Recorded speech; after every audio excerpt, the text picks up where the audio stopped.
ඉරානයේ අධ්‍යාත්මික නායකයාට බෝම පහර එනකොට ඒගොල්ලෝ දන්නෙත් නැහැ. හරිනේ? ඒගොල්ලෝ දන්නෙත් නැහැ. ඒගොල්ලන්ගේ ඔච්චර බුද්ධි සේවය තිබිලා. හරිනේ? අපි එතකොට අපේ ටැංකි ඔක්කොම සම්පූර්ණයෙන් ෆුල් කරලා තිබුණේ. හරිනේ? අපි අගෝස්තු වෙනකන් ටෙන්ඩර් කරලා ඇනවුම් කරලා තිබුණේ. හරිනේ? අපි ඔක්කොම පෙර දැකලා මේවා ආව හෝ නැතා අපි රජයක් විදිහට ගන්න ඕන ක්‍රියාමාර්ග ආයතන විදිහට ගන්න ඕන ක්‍රියාමාර්ග අරගෙන තිබුණේ. රටේ ඉන්දියාව ඉඳන් අනිත් රටවල් වල මේ රීජන් එකේ බලන්න මේ රීජන් එකේ නෙමෙයි සෞදි අරාබියත් තෙල් ගණන් ඇරියා. ෂෙඩ් වල. සෞදි අරාබියත්. එහෙම තියෙද්දි මේ අපි මේ මුකුත්ම තෙල් තියා මුකුත් අපි නිෂ්පාදනයක් නැති තැන හරිනේ අපි කොහොමද මේකට මුහුණ දෙන්නේ? අපි අතින් ඇත්තටම ඔබතුමාලා සන්තෝෂ වෙන්න ඕනේ.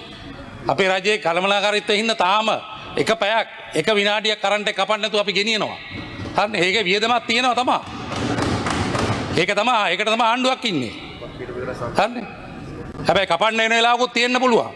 අපි පුළුවන් තරම් මේ ජනතාවට සහන සලසලා මේ කර්මාන්තද හැම දෙයක්ම සාමාන්‍ය විදිහට ගෙනියන්න උපරිම උත්සාහය තමයි අපි මේ ගන්නෙ. විපක්ෂයේ කියන විදිහට ඉරුවා කලින්ම කපන්න තිබුණේ මේ මාසේ මුල. අපි ඊට වැඩිය මේ රටේ ජනතාව කර්මාන්ත ගැන රට ගැන හිතනවා.